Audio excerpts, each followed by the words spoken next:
Hi, and welcome to All Things Cozy with Matt. And Gillian. We are a bi weekly podcast about everything that is warm, soft, and comforting. This week, we're rolling back the footage on the coziest summer blockbuster movies of all time. We're preparing to escape the summer heat and, of course, hibernate for our annual summer hiatus by leaving you with a watch list of movies that not only broke box office records, but also made us feel record levels of coziness. Before we flip to the back of today's newspaper for the showtimes, let's look at the headlines to see what's cozy in the news. Did somebody say rat-tat landmine? You may have heard of bomb-sniffing dogs, but have you ever seen a landmine detecting rat? Meet Ronan, the rodent who sniffs out landmines and saves lives. CNN reports that the African giant pouched rat has uncovered over 109 landmines in Cambodia, setting a new Guinness World Record in that category of most landmines detected by a rat. Even better, Ronan is too light to set off a landmine, so every explosive Ronan sniffs can safely be neutralized. It's important work. An estimated 110 million landmines are still buried in over 60 countries around the world, as reported by landmine detection nonprofit APOPO, which has trained over 100 rats to detect explosive chemicals. In 2023, landmines caused nearly 6,000 casualties globally. Ronan claims the world record from Magawa, another rat trained by APOPO, who identified 71 landmines during his 5 years of service. Magawa passed away peacefully in January 2022, and now we have our protector Ronan sniffing out those landmines instead. Whatever the name of the rats, because there's over 100 of them doing this work, hats off to them. They're saving lives, and we really hope they're being rewarded with plenty of cheese. That's one adorable rat. I was expecting the rat to be a lot bigger, but that wouldn't make sense because, like you said, they have to be tiny enough not to set off the landmines.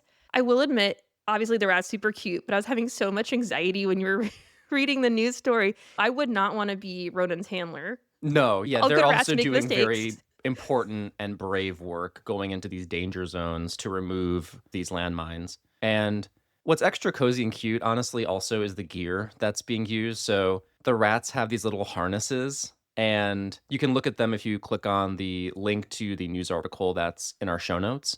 I wonder if it's a family business. So if your rat dad was detecting landmines, are the children inheriting that business as well? It's in the family. The hundreds of rat pups in the litter are all destined to detect landmines. And rats are so smart. I used to have a couple pet fancy rats. They're very sweet and intelligent animals, despite their bad rap. And this is I think, another credit to the species in terms of Definitely. what they can do, and a credit to their intelligence and their abilities as animals. So they're not just going through your trash, sniffing out your smelly garbage. They're also doing some amazing things in the world. We haven't had a feel-good news story about an animal lately, so I think this is a great way to end Cozy in the News for this season. Absolutely. Well, speaking of garbage, I'm going to pass it over to you for your news story. As you're reading about saving lives, I was thinking about my story, which is about garbage, but it is very sweet. So when you live in a neighborhood for a long time, you have the pleasure of getting to know some familiar faces. That was the case for a little boy named Noah, age 6, who became his neighborhood garbage man superfan. As Noah's mom, Catherine, told People magazine, her son looked forward to garbage day so much, he had garbage man themed clothes, toys, and everything else a garbage lover would have in their arsenal. But no garbage merch could compare to the real star of his heart, the garbage man himself, who oddly was left unnamed in this article. And I'm hoping that he just is shy and doesn't want to be named. I hope it's not a case of they never cared to ask. I can't imagine that's the case. Yeah, I'm gonna hope as well that it was simply that he wanted to remain private. Yes, I'm hoping. I was going through the article. I reread it like 3 times. Like, where is this man's name? He was like, "This is gonna really interfere with my route. I have to stay out of the limelight. I can't be like Yeah, Ronan and can't be have in the the Guinness Book of paps. World Records." Exactly. So for 4 years, Noah celebrated and waved to his garbage man, even going as far to enlist his dad to chauffeur him in a golf cart along the neighborhood route so he could see his hero at work. Sadly, this garbage-tastic time came to an end when the garbage man announced his retirement. It was a disappointment for Noah, but as a true fan would, he gifted his friend a toy garbage truck, a gift card, and his treasured miniature garbage bin to commemorate his last day. The two chatted, shook hands, and had their final goodbye. And also, bad journalistic reporting on my end. He started at age 4, and at age 9, he said his goodbyes. The viral TikToks, I was seeing it in my brain as I was talking. At age 4, the mom shared his first video. Then at age 9, so that's 5 years. Mhm.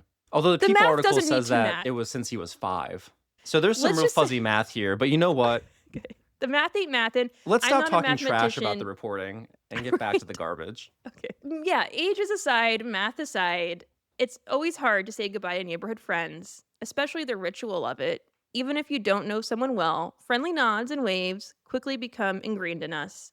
And luckily for Noah, his mom caught the final exchange on camera, and he can remember his sweet neighborhood friend anytime he wants, along with the 3.4 million TikTokers who made the moment go viral. And this story really touched my cozy bones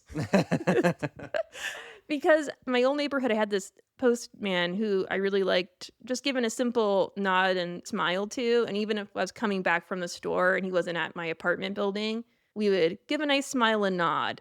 We never really spoke, but it's just that, like I said earlier, a ritual of recognizing a familiar face and just acknowledging one another. And I also love this story because kids go wild for garbage trucks, and I find it so cute and funny. I have an appointment near a school, and when I'm in my appointment every week, I hear the garbage truck honk for the little kids, and you can hear the kids cheering. And sometimes he'll go wild, or she, and do 3 to 4 honks. Maybe if they're really feeling really wild, to do 6 honks, and it's just honk, honk, honk, scream, scream, scream. And I just think it's so sweet and cute how kids just love things like this and really give the respect and admiration to someone who makes the neighborhood be a neighborhood and continue on. And it's an important job. So I thought it was sweet. It's essential services and they're doing such important work. And absolutely, it's fascinating too, just in terms of how that works and very cool, especially to kids for how the equipment functions.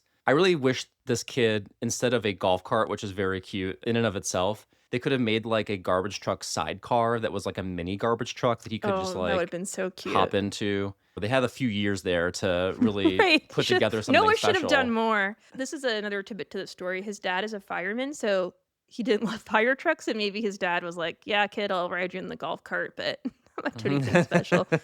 He's a little bitter, maybe. There's a lot of great vehicles to pick from there, and absolutely very cozy example of people really noticing others in their community and Mhm. celebrating them. I love that. Yeah. From landmines to landfills to landmark, let's escape the real world for a bit and buy a ticket for our main topic, cozy summer blockbusters. Before we start this feature, let's begin with a few trailers that define our terms so we're all on the same piece of celluloid. First of all, what is a blockbuster, and when did summer blockbusters become a thing? The term blockbuster originates from World War II military slang. A blockbuster was a bomb capable of destroying an entire city block. In 1943, the term was adopted to market the film Bombardier as, quote, the blockbuster of all action thrill service shows. Some people theorize that the term stuck because it also described how lines would form around a block for a popular movie, but the truth is more likely that it was the perfect word to describe a movie with a massive cultural and box office impact.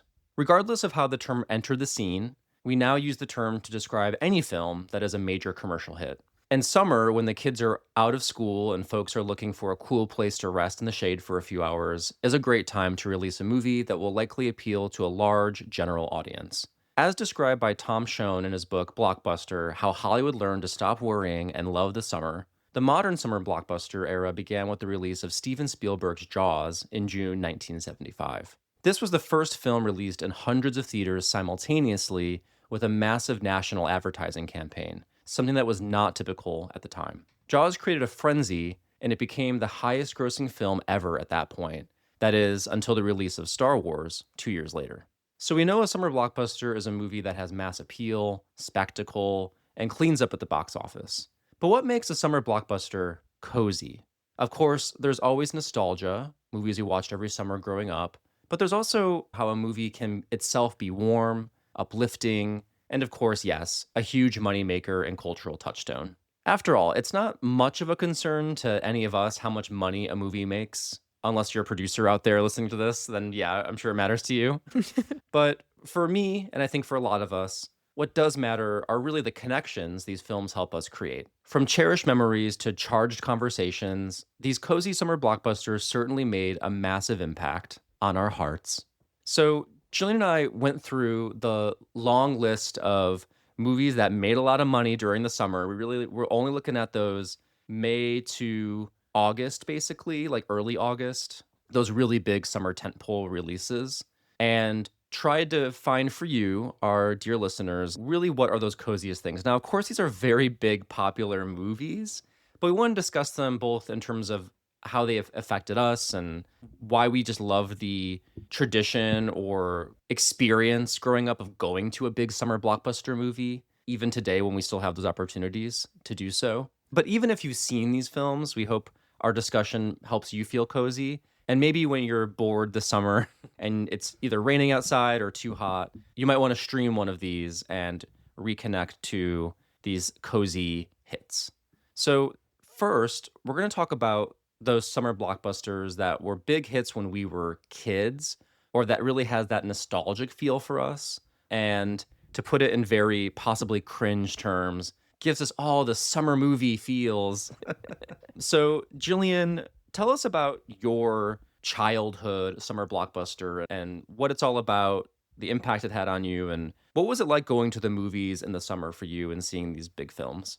So for me, I have so many fond memories of going to the movie as a kid because on our main street, there was a very old movie theater. It's actually a historic movie theater. It's very small, and I could walk to it from my house. So that was really nice. And it was dirt cheap, the tickets. It closed down, I believe, in 1999. But for a few years, it was really going strong. I believe they've turned it into a theater where they have off Broadway shows. But at the time, it was just a really intimate, cozy theater. And what's better than walking to a movie theater and then afterward going to the candy store or whatever little stores they had in shops and going down to the harbor. So it's like a really nice memory for me. I remember my dad took us to Tomb Raider and then walked us out. He was like, "This is terrible. I'm walking out." I remember seeing Runaway Bride with my mom and my best friend, and her mom came too. And it was a lovely summer evening movie. And I had that crystallized in my brain. So it was so exciting to go see an evening movie when we were younger without our siblings.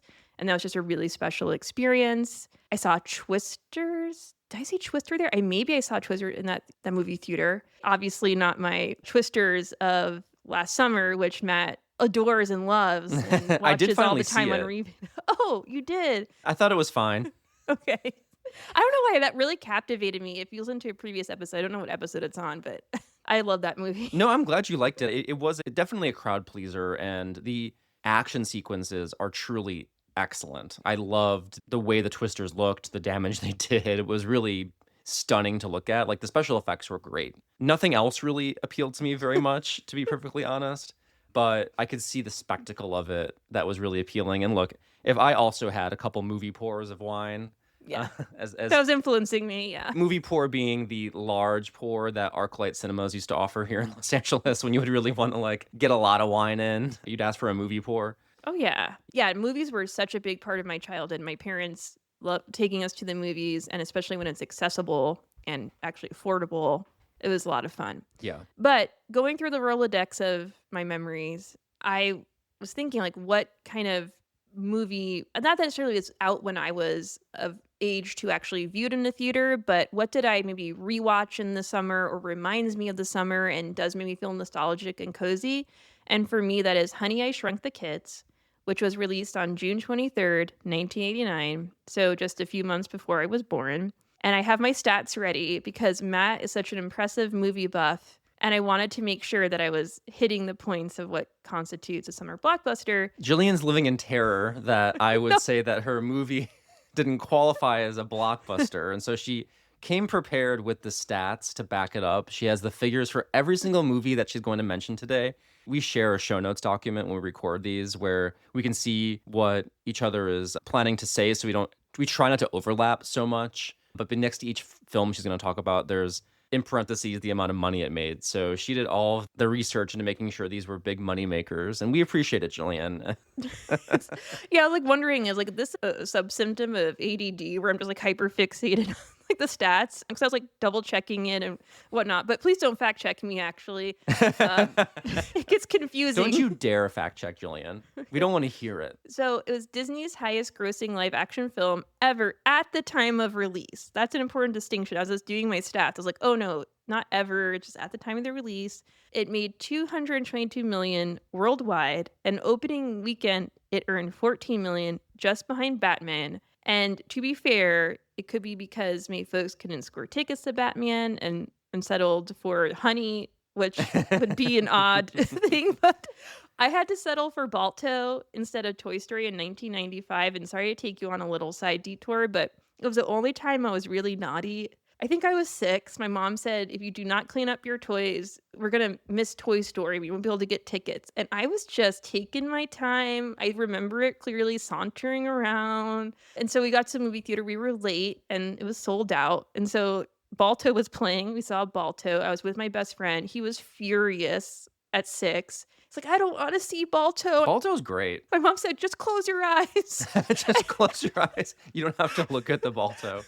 Yeah, I loved Balto as a kid. That's a great movie. Yeah, I don't know why we were little haters, and I felt so bad for my mom because this was in July 1995. My sister was born at the end of July 1995, so she must have been wildly pregnant and has to take our cranky butts and my friends, "I don't wanna look at Balto." So that explains, obviously, why she was like, "Just close your eyes. You don't have to see Balto." And I also remember the Disney World playground of Honey, I Shrunk the Kids. That was really fun. I probably have still pictures of myself there. So if you don't know the movie, it features Wayne Szalinski, a wacky scientist who is a thorn in his wife's side because he's always fumbling around with his experiments and nothing really pans out for him. He has this big invention he's really hoping pays off, but in the interim, his kids are home for the summer. He has a teenage daughter and a younger son who wants to follow in his footsteps, and he's geeky. He's into the whole science thing. And they have their neighbors, the Thompsons, who are just the opposite of them. The dad there is into fishing, and he's a big sports guy. It's just your typical neighborhood dad. And they have 2 sons. One is the love interest of Wayne's daughter, and so they're at home for summer, goofing around, and then they accidentally get shrunk by Wayne's invention. And so they have to save themselves as they're trying to navigate the backyard and the house as microscopic little kids. And so what really I find cozy about this and very summer oriented is that it satiates the fantasy of having to sit through a long summer day at home when your parents are at work and you're bored with nothing to do, and it's the age before the internet really popped off, and then something magical and unexpected happens. And the movie's just full of adventure and imagination and excitement. I watched it a few nights ago, and so just seeing it again of how everything is just transformed. The leaves are big slides and a puddle is an ocean. And so I could imagine as a kid, and that's how I felt as a kid, just being so engaged with the scene. And I also love, as an adult, the communication of Wayne having to tell his wife, "Honey, I shrunk the kids." But what I also love, my last thing that I love about it, the set, it's just so cozy. The homes of the Zelensky family and their neighbors are so lived in, and they look really real. And the Thompsons have an adorable tuxedo cat. And I was thinking today, movies just the homes of families are so sterile. Even going to Modern Family, I bring it up all the time on the show. I don't know why. It's such a clean set. And so it's nice to see normal homes in a movie. And it just gives that sitting at home, nothing to do in summer, and then something wacky happens and we have to figure out a solution. So that's why I love it. I loved this movie growing up too. This VHS was on heavy rotation as a kid. I also visited the Walt Disney World, Honey, I Shrunk the Kids playground. Maybe we're there at the same time. Ships in the night, who knows? Yeah. The stuff actually in that playground, like the giant blades of grass and the ant you could ride on, that part of the movie was always my favorite because it's almost like visual ASMR for me. The texture of the sets there whether it's the way that they did the texture on the grass or the bugs. Like, I love the pollen that's on the bee. There's so much detail to these practical effects they made in the film. It's absolutely magical. And the way that they convincingly scale down those kids.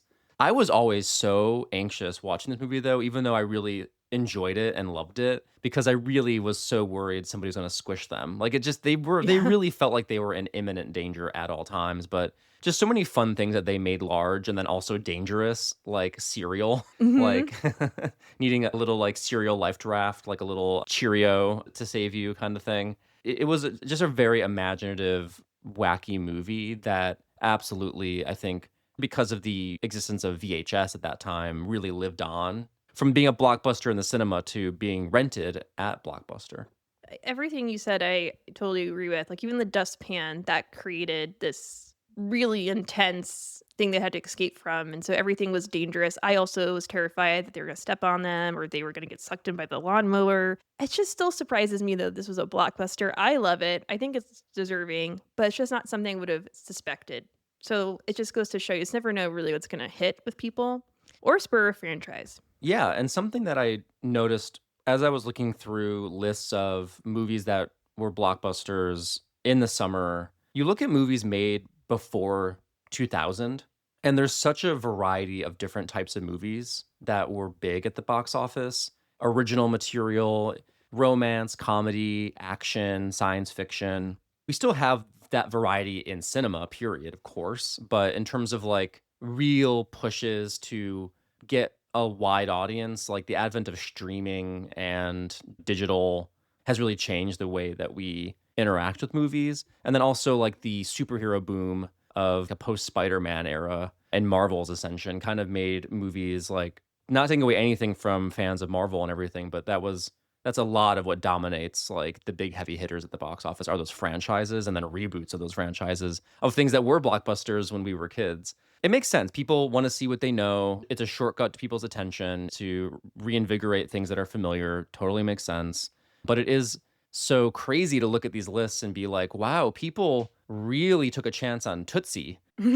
They made Tootsie number 2. Yeah, well said. I mean, whenever I go to the movie theater, I'm not as excited for the previews like I used to be because Mhm. it's just the same thing over and over again. So I think this is a call to action. Bring back cozy summer blockbusters. It's probably just us getting old and world weary. That's probably it too. Like we're just old man shouting at sky. Exactly. When I think about nostalgic summer blockbusters, it's really hard for me not to pick Jurassic Park, which I was obsessed over and still am, frankly, or any of the Star Wars movies, which these are movies that I would line up for. Like, I'd get like the first ticket on the first showing. I would show up, back in my day, we didn't have reserved seats. So we had to go line up at the theater to get the seat that we wanted to get a good seat.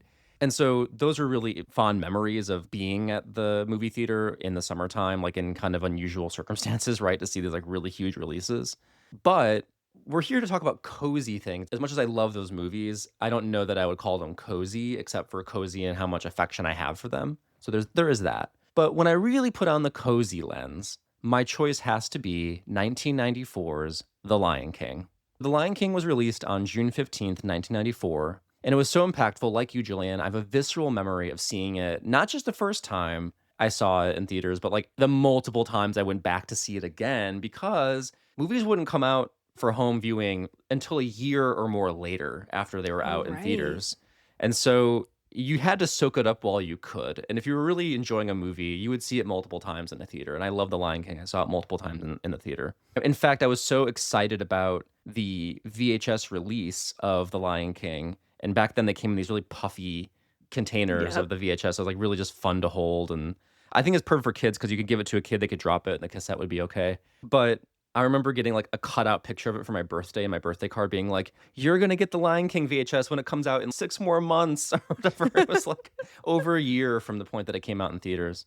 But I really remember, like, just like it was yesterday, I can still see that like opening shot, the circle of life, gliding over Africa and all these animals coming to Pride Rock to celebrate the birth of Simba. And it's hard to understand, I think, for those who maybe didn't see it at that moment in time when it was new. But those sorts of shots were groundbreaking. That was so epic looking for an animated movie at that time.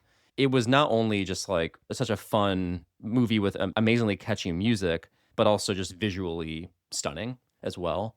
And I was absolutely obsessed with meerkats after seeing this. Like, I knew everything about meerkats. They became my new favorite animal just because of a very important character in the movie, of course, is a meerkat. It feels weird to explain the plot of The Lion King. Yeah, I think you got it. Yeah, but I'm going to anyway, just in case. Oh, sorry. I didn't mean to, but I didn't know you were gonna do that. Sorry.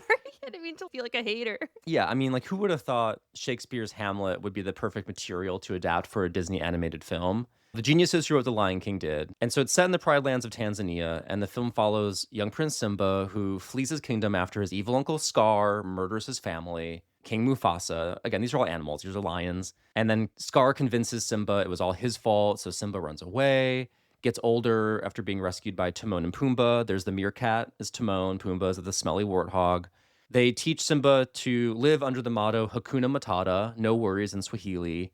But his girlfriend Nala and the spirit of his father convince him to return to the Pride Lands. He defeats Scar and his hyena army and take his rightful place as king. Of course, the coziest thing, in my opinion, about The Lion King is the music. Both the Hans Zimmer score, but also the musical numbers that are written by Elton John with lyrics by Tim Rice made this blockbuster the classic it is. Each of these songs is a banger, from Circle of Life to Can You Feel the Love Tonight. My cassette of The Lion King was basically burned up from playing so much in my Walkman. Of course, the legacy of this show and music live on in the Broadway versions and the many, many sequels, remakes, and spin-offs. And of course, talking about the box office, because Gillian needs those figures. I do. It was a $45 million budget to make The Lion King, and it earned just shy of $1 billion at the box That's office so wild. worldwide. Talk about a stampede. Yeah. We wildebeests were clamoring for Lion King. I mean, and again, repeat viewings are what did that too. Like, if you wanted to see the movie, you saw it multiple times in the theater. Make that moolah, get it on VHS. There are a lot of Yeah. ways to monetize. All the toys. I had the trading cards. Oh, trading cards? Yeah, they had trading cards, Julian. I remember like bringing those to my kindergarten class or whatever I Wow. was in at the time. Sleeping bags, all the merch. Yeah, all the merch. I loved the Super Nintendo video game that came out. Loved playing that. Very challenging video game. It's not only nostalgic because I was a kid, but when I saw it, which of course that's part of it, but also these sorts of big cultural touchstone films, they connect people. They were things that I could talk about with other kids at school, build friendships over, enjoy the music, make memories. I think it's those qualities why these movies can really be so wonderful to watch and experience is when you had that shared experience.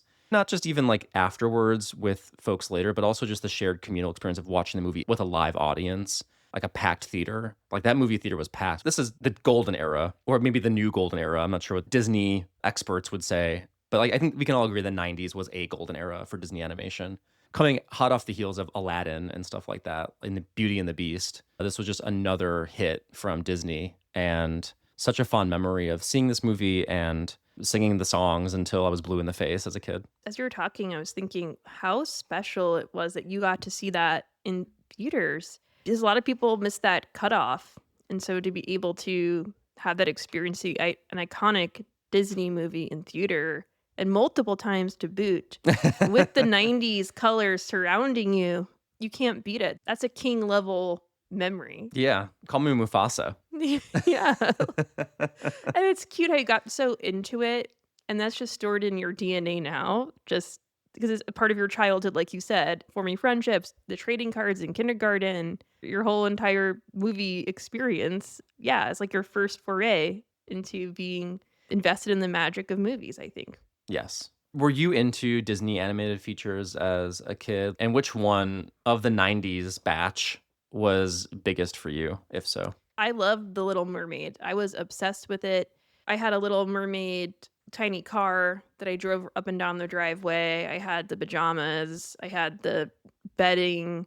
I had it all. I have a fond memory of rewatching the VHS tape so much. It was hot. I was in my grandma's house, and I remember asking her why the tape was so hot, and she's like, because you played it so many times." Like, I still have that in my memory. And so it's funny, I think we talked this before, like what memories from your childhood you remember. It could be such a small, meaningless moment like that, but I can still see her sitting chair, I can still see the carpet, and I can see myself popping out the VHS tape. I loved it. I loved everything mermaid related. I really liked to swim when I was younger, so I was so into it. I think just being underwater and the idea of having another life in another world, I thought was really cool. So I love that.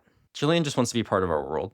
Yes. Okay, so those were movies that we saw as very cozy summer blockbusters with the rose tinted glasses of childhood nostalgia. But let's get serious, okay? These next picks are the all time cozy summer blockbusters that really have not only earned the number one spot at the box office, but also our hearts and minds. So I'm going to invite you, Jillian, to follow the trail of Reese's Pieces to my pick for coziest summer blockbuster movie of all time, and that is E.T. the Extraterrestrial. This is a movie that came out before I was born. And even though I saw this movie while I was a kid, I was never really that into it. I wasn't obsessed with it, to be honest. I saw it a few times. And even though, of course, like parts of it, like the amazing score by John Williams, or scenes like the one where Drew Barrymore as Gertie dresses up E.T., really always stuck in my mind and were baked in as things like Yeah. I'll always remember those things. But I recently rewatched it last summer, and the heartwarming story and portrayal of the sun-soaked San Fernando Valley really stood out to me and cemented it in my mind as a summer blockbuster all-timer. Despite the fact that it is set around Halloween, but again, it's California, so eternal summer. Right. And boy, did this movie bust blocks. It was released on June 11th, 1982, and made $797 million at the box office with a budget of just over $10 million. Oh, wow. If you haven't seen E.T., a 10-year-old boy named Elliot finds and befriends an alien who got left behind during an expedition to Earth. They quickly bond, and while Elliot tries to hide and protect E.T., it's clear E.T. wants to find a way home. They do indeed phone home, and Elliot and his friends rescue E.T. from government agents to return him to his spaceship. While they say goodbye, E.T.'s heart glows. He points to it, says ouch, and then places a glowing finger on Elliot's head and tells him that I'll be right here. And that scene, watching it last summer, made me cry. And Oh, even yeah, of as I was course. revisiting some of these scenes preparing for this episode, tears welled to my eyes just looking at the clip. It's so powerful. This is a film about friendship, loss, growing up. I mean, E.T. has it all: comedy, action, tear-jerking scenes. I think it's the coziest summer blockbuster ever. And Jillian, to your point about lived-in homes, like this is a lived-in home. There's junk everywhere. Like you really believe these places as they're not sets. There really is a house that they live in, a school that they go to, a neighborhood that everyone's in. It's just feels very real. The attention it puts on these kids, and first of all, like the sibling relationships, which are just so cozy and sweet. Equal times, like they get on each other's nerves and pester each other, but there's all that love there. And but most of all, like the love between Elliot and ET and that bond that they share. The bond's not just, when ET drinks beer, Elliot gets drunk at school, although that does happen.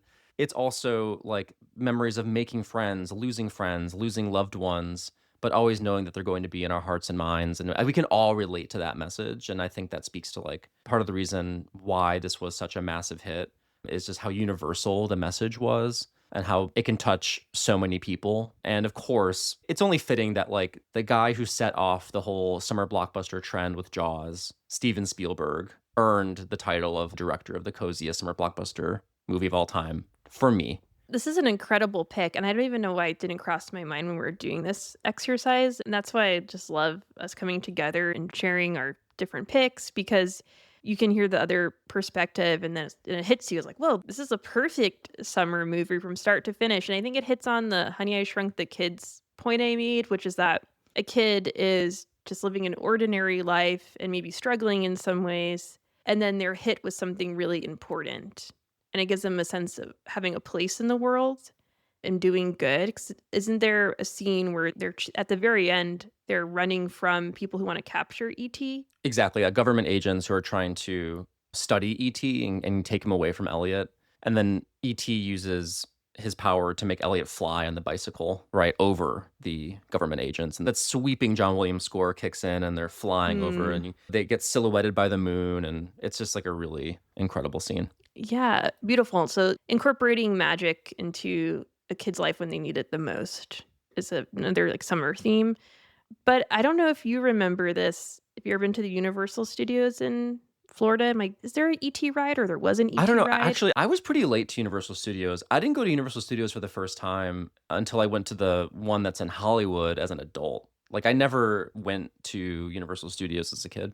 Yeah, I think there was an ET ride. I believe I went on it and they were selling these ET plushies, but it wasn't like a total plushie. It's like a nicer, obviously more expensive kind of plushie. And the first time I went, my dad said we couldn't get it. It was too expensive. He had a little hoodie on, and I think maybe had a glowing chest, and I Mhm. wanted it so Yeah, they had an badly. ET that you could, like, touch it and the heart and the chest would glow red. Yeah. Yes, yes, and then I think years later, we went back with just my mom, and she's like, "You can get it." So, like, a full circle with the ET. I was after that ET doll. I also had an ET doll. It was, like, more of, like, a smooth, leathery, like, pleather fabric. It wasn't like a soft plushie. It was like Right. they tried to really capture the skin texture of ET, which I felt like it was cold and creepy. I'll be honest too that, like, I think ET's design is fascinating. You can't take your eyes off ET, but I've always been a little repulsed by the design for ET as well. Like, His he's a head. little creepy. Yeah, like those ridges in his head. Yes, and even, like, sometimes, like, his body will move, like, you can see, like, his pulse or things like that. Like, they made him come alive in so many ways, but also, like, sometimes it's, like, too much detail. Cover up ET. Like, E.T. is very cute. It's just funny the way that E.T. looks like a really old person, and cute in that way sometimes, but then in other ways looks like an animal that was shaved and was a lot cuter when it had fur. Yeah, like those hairless cats, that vibe. Yeah. And then also the way that E.T.'s neck would sometimes, like, crazily expand was always like, "Whoa, what's That's really happening?" terrifying, Yeah. yeah. Like, that visual is horrifying. You're making me wanna watch ET, revisit it, but I think to your point about crying, I would be hysterical. Like, going through some of these pics that we did and certain exercises for this episode, I was crying. So, I don't know if my heart could take it. Well, Jillian, I Yeah. think we have space in our heart for one more cozy summer blockbuster. What is your all-time cozy summer blockbuster pick? Notting Hill, which was released May 28th, 1999, aka Memorial Day weekend, which I would think would be a really great time to release a movie. Maybe not in modern times, today's world. Yes, it came out in the 1800s, Notting Hill. Ye old Notting Hill.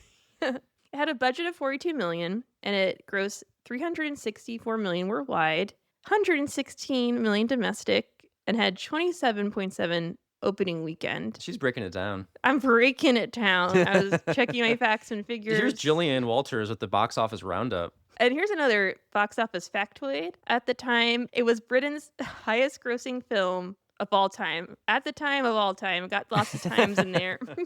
I mentioned Runaway Bride earlier, and it did beat Notting Hill in America, but not in Britain. So the Brits like Notting Hill, which makes sense, Makes total sense. Yeah, yeah. being that Notting Hill's yes, in London. It's there. It's Yeah. there. And it was written by Richard Curtis. Richard Curtis, who wrote many of the classic British comedies, romantic comedies like Love Actually, and of course, the TV show The Vicar of Dibley, which is maybe the best TV show ever made of all time. Oh, I don't think I've seen that. I've talked about The Vicar of Dibley so much on this show. You probably just selectively tune it out when I started talking about it. I think because it's hard for me to hear the word in my brain. It just sounds like a bunch of nonsense coming out of my It mouth. does. You're like, the ba-ba-da-ba-ba. Yeah, I don't even it's if you had to put a gun to my head next to repeat it, I The wouldn't Vicar of be able Dibley. to. If you don't know what I'm talking about, that really does sound like a bunch of nonsense. It does. I could even Google it afterward. I have no idea what you're saying. The Let me Edgeworth text of it to Numbly. me. Let's text it to me. If you haven't seen Notting Hill, the main character is William Thacker, played by Hugh Grant, and he owns the travel book company, bookstore in Notting Hill, a district, and I believe it's in West London, if I have that correct. And one day, a famous movie star, Anna Scott, played by Julia Roberts, comes into William's store and he is trying to recommend her a book and they are engaged in conversation. And then she leaves the store, and on William's way out, he's carrying a coffee and he bumps into her, spilling his coffee all over her. She's wearing a white t-shirt. Classic. It always happens. I always be spilling. Actually, I would. Spilling and Gillian would. That's So. right. I'm surprised you didn't meet your partner that way. Yeah. And so he invites her into his flat And he has a really zany roommate named Spike. And so you can only imagine a famous movie star coming into his apartment. He just owns a bookstore and he's just a very humble, bumbling, but very obviously sweet and attractive guy. And so his house is so messy and she's a little bit put off in the beginning, but then the connection forms and she's staying in London filming a movie or doing press for a movie. And so she invites him to her hotel, which is a really funny scene ensues because she's getting interviewed by the press and she didn't anticipate that. So he has to show up and pretend to be a journalist. Hijinks ensue, miscommunication, like all the fixings of a rom-com, obviously adorable moments. And then that iconic scene and monologue that Julia Roberts gives Hugh at the end in his bookstore. And so obviously they end. I don't want to spoil it because we got an email once and I'm terrified. Even common books and movies, I don't want to say the ending, but I think you can guess how it ends for them.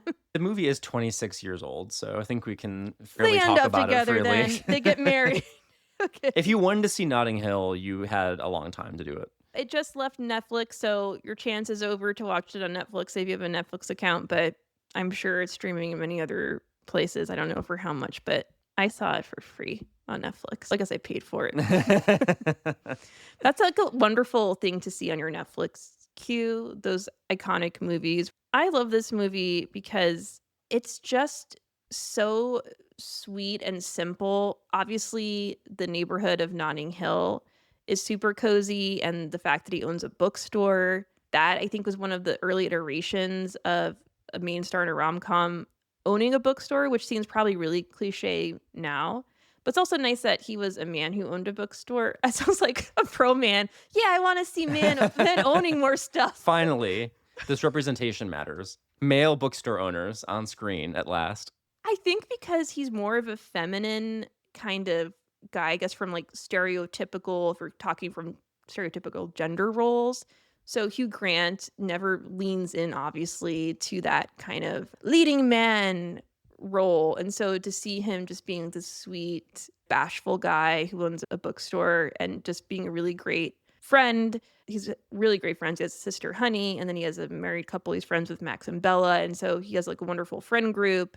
I think that's what attracts me to this movies as well. It's just that they're normal. He's just such a normal guy. And he's not, I think starstruck obviously is at the beginning, but he treats Anna like she's anyone else. And I think that's why Anna's so attracted to William, and that's why he gains her trust.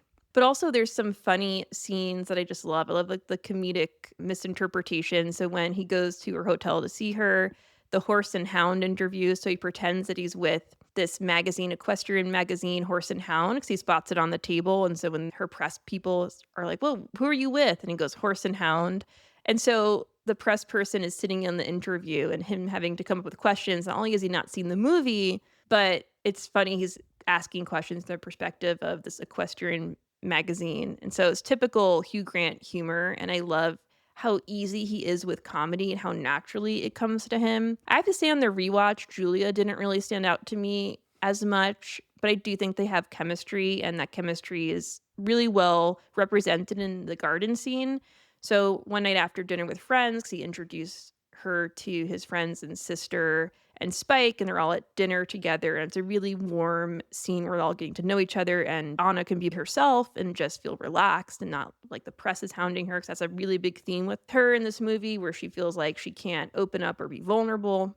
And so after dinner, they go walking around London, and there's these communal gardens in London, which are resident only, so very exclusive, and only certain people can enjoy them. And they hop the fence together, and it's at night, and there's spring flowers blooming in this lovely garden that's just so indicative of London. And they're just riffing with one another, and chemistry is building with each other. And then they sit on this bench, and there's this cute quote on the bench, and it says, "For June, who loved this garden, from Joseph, who always sat beside her." And it's this real turning point in their relationship. And so between the comedy, the warmth, Hugh Grant, I just love.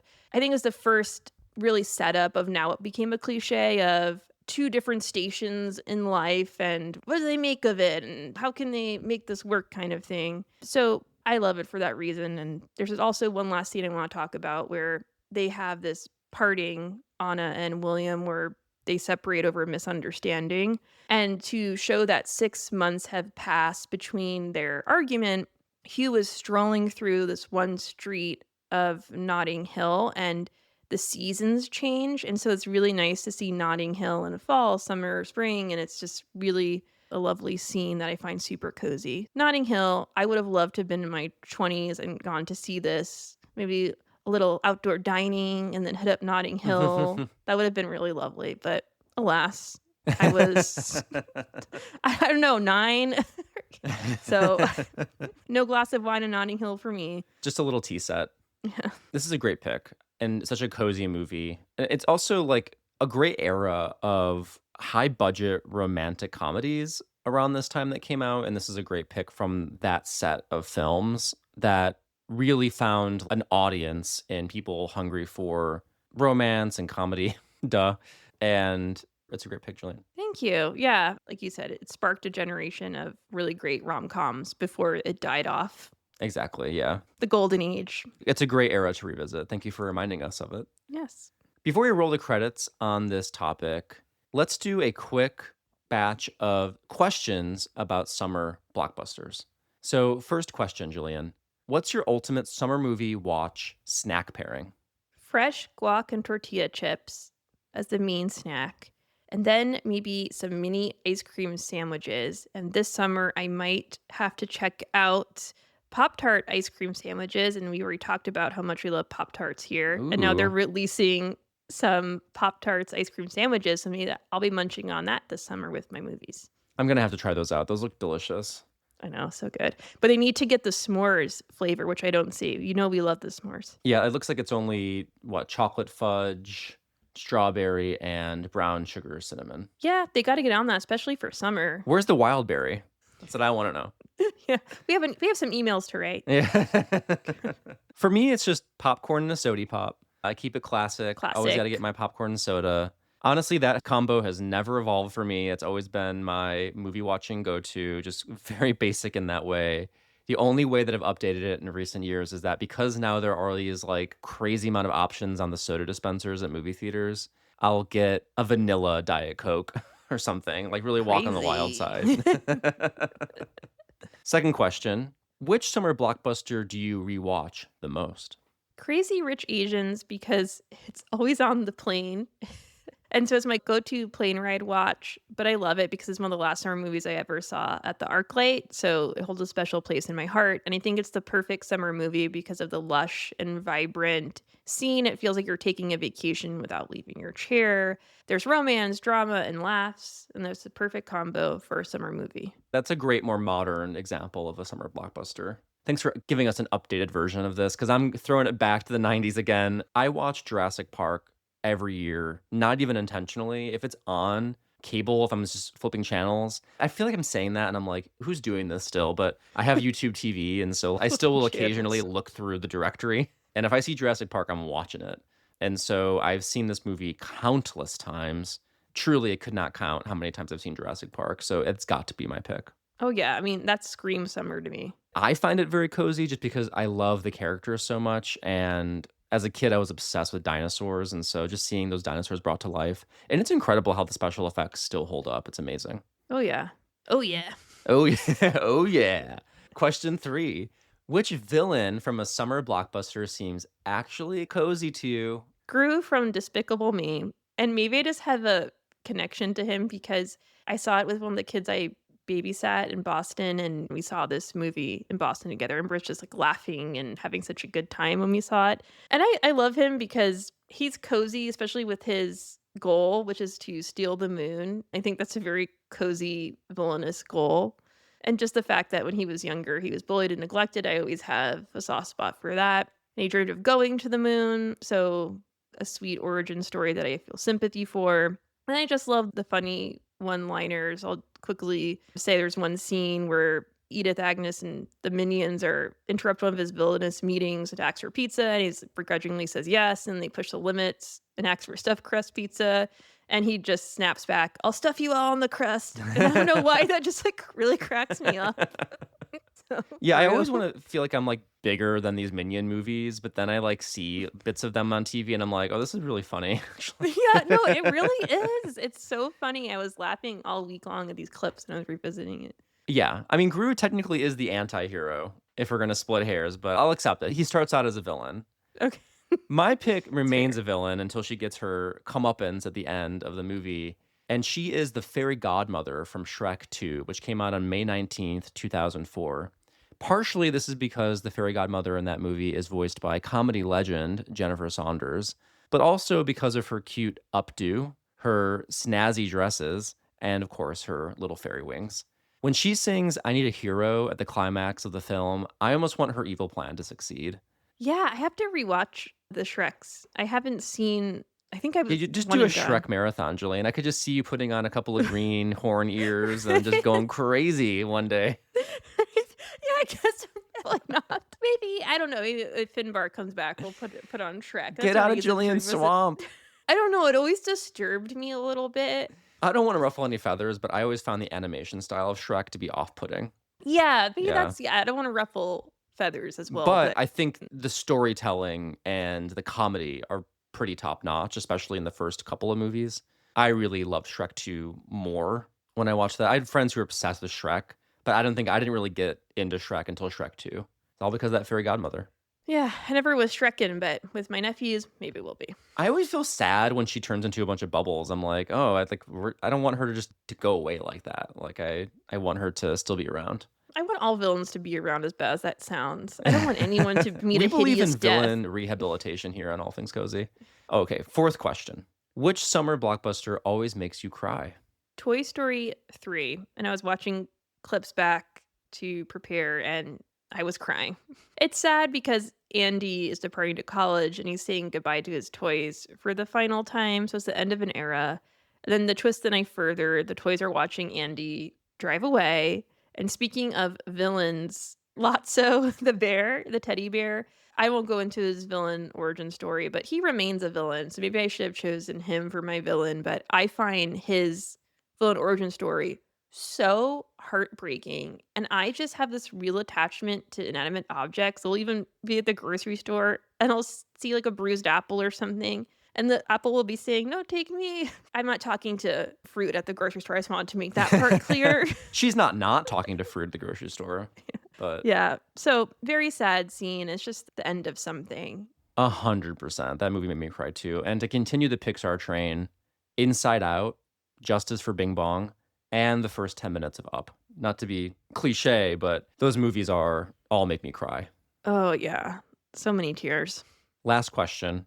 Which summer blockbuster had you crushing hard on a character? Honestly, Hugh Grant, like as the actor who's playing the character. So any character he's playing, I loved his floppy little hair and he was sweet and humble, but not too shy or self-loathing. As a character, the coziest romantic character. In his real life, it's a horror movie. That's why you know he's a good actor because he can pull it off. Absolutely. For me, as a huge Star Wars fan, I have to pick Hayden Christensen. Oh, that's a good His one. portrayal of Anakin Skywalker, despite the truly clunky dialogue he's forced to recite, and I always felt very defensive of him because I liked his other work. I remember seeing the movie, I think it's called Life as a House or something like that, Oh, I remember and he that was one. great in that movie. You could see he had chops, like he is a good actor if he's given material and lines that a human being would say. And I say this as a fan of these movies. I enjoy Star Wars, but I think we can all be honest and say the writing, the dialogue specifically, is not the strongest suit of the prequel trilogy. All that aside, what a heartthrob. Hayden Christensen, I would turn to the dark side for him. Yeah, I agree. I would fully support you in going to the dark side for him. Isn't he coming back for a Star Wars He did come thing? back already. He was in the Obi-Wan Kenobi show, or the show Kenobi. He was in that. Yeah, so he's already returned to Star Wars. I hope him and Rachel Bilson get back together because she's an iconic, nostalgic Hmm. actor for those I see. didn't know they separated. Yeah, they might be rekindling something. There's rumors of that, but yeah, they formally separated. I don't know if it was an actual official divorce, but they've been co-parenting. They have one daughter together. Wow. We got all the hot goss here on All Things Cozy today. Yes, yes. Come to me for all your celeb info. So the story isn't closed on Summer Blockbusters, even though it seems like more and more these big tentpole releases are being released in the winter or around the holidays, like Thanksgiving and Christmas, when a lot of families are together and these like larger movies are being more and more released around that time of the year. There are still huge summer movies that everyone sees and talks about. Most recently, it comes to mind like Barbenheimer that summer, right, with Barbie and Oppenheimer coming out. It's not like so the glory days of the 90s, the era that we're nostalgic about, but summer blockbusters are still happening. And there are movies, of course, also coming out this summer that could be blockbusters. Who knows? On July 2nd, there's Jurassic World Rebirth. You'll be seated. They're trying to resuscitate Jurassic World a little more. That franchise broke the electric fence, as it were, into unhinged territory. Maybe this is the one that's going to bring it back into a beloved franchise. There's a new Superman coming out on July 11th, and possibly the most exciting, Freakier Friday, coming out on August 8th. That title, no notes. Sometimes simplicity is just exactly what you need. I want to see it with you, so Yeah, let's do it. it'll be fun. It's going to be pretty freaky. Good freaky. Well, we all know a movie goes from script to screen, but what happens when a movie goes screen to scent? That's the question being asked by today's candle that I'm sniffing here for our candle review. I mentioned this on an earlier episode, and I went ahead and bought it to review on today's movie-themed episode because it is a movie tie-in. And this is the Blueberry Pie Candle from A24's horror film, Heretic. And speaking of Hugh Grant, who plays a serial killer in that movie, in that film, he is toying with these two Mormon missionaries. And part of his ruse is that he's burning a blueberry pie scented candle to make it appear that he has a wife in his house who's baking a pie. And it gives the scentscape for his deception. So A24 actually made the blueberry pie candle. It's $40, which is pretty expensive, I think, for a candle. In my neck of the woods, I don't love spending $40 on a candle. That's a lot. Because it's a horror movie, I was initially thinking, okay, I'm gonna get that and save it for Halloween, that review. But then when we were coming up with this episode, I was like, oh, like it's a movie tie-in. Gillian's nonstop yakking about Hugh Grant. And blueberry pie is more of a summery scent. I think let's just go ahead and review it right here.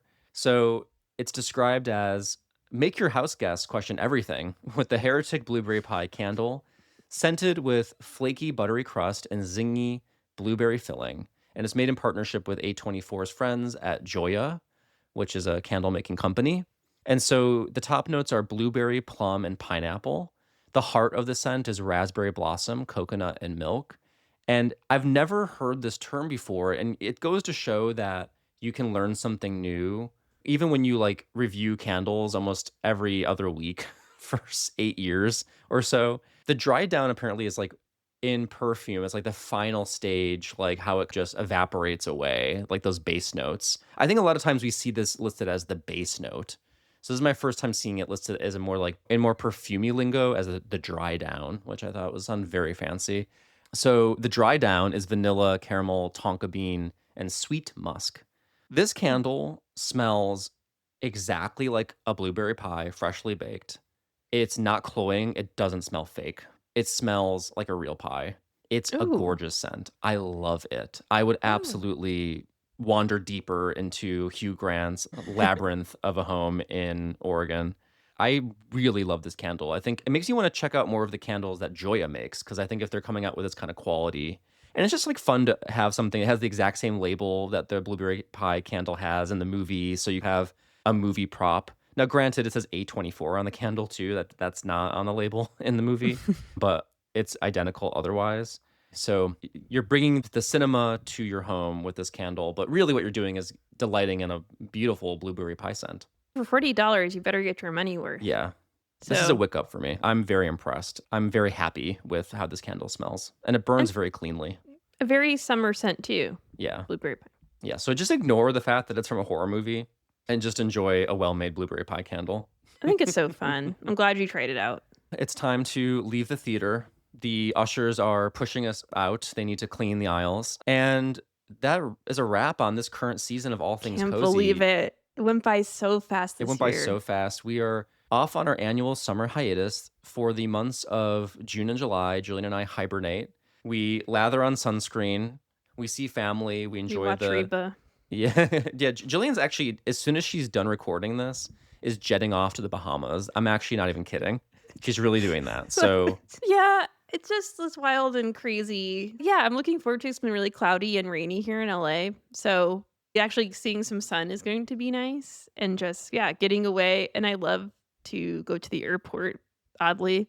you heard it here first. Jillian loves to go to the airport. I really like just cruising around, looking I at get it. The things. airport has its pleasures. There's something about that liminal space that the airport occupies where you really get to feel detached from all of the outside world because you're just in a state of transit. Yes, and you can do anything. It's like Las Vegas. All rules outside of TSA are out the Yeah, it's like window. the purge in there. You can drink whatever time you want. You can eat at Applebee's. While Jillian is in the Bahamas vacationing, and I am going to be back in the Midwest seeing family and enjoying the Midwest summer humidity. And we'll be recharging our cozy batteries to come back in August. Keep us in your podcast feeds, keep those notifications on. Make sure you're following us on Instagram and Facebook and Blue Sky so you'll know when the next episode of All Things Cozy is coming out in August. We'll still be on those channels more than we'll be posting new episodes until that time. You can still expect to see some signs of life from your friends here at All Things Cozy Definitely. during those summer months. And we'd love to also hear about your cozy summer movie picks. What are you looking forward to seeing? What are your favorite summer blockbusters? What are your cozy plans? Like, go to our Facebook group and chime in and join the conversation, as they say. We'd love to hear from you.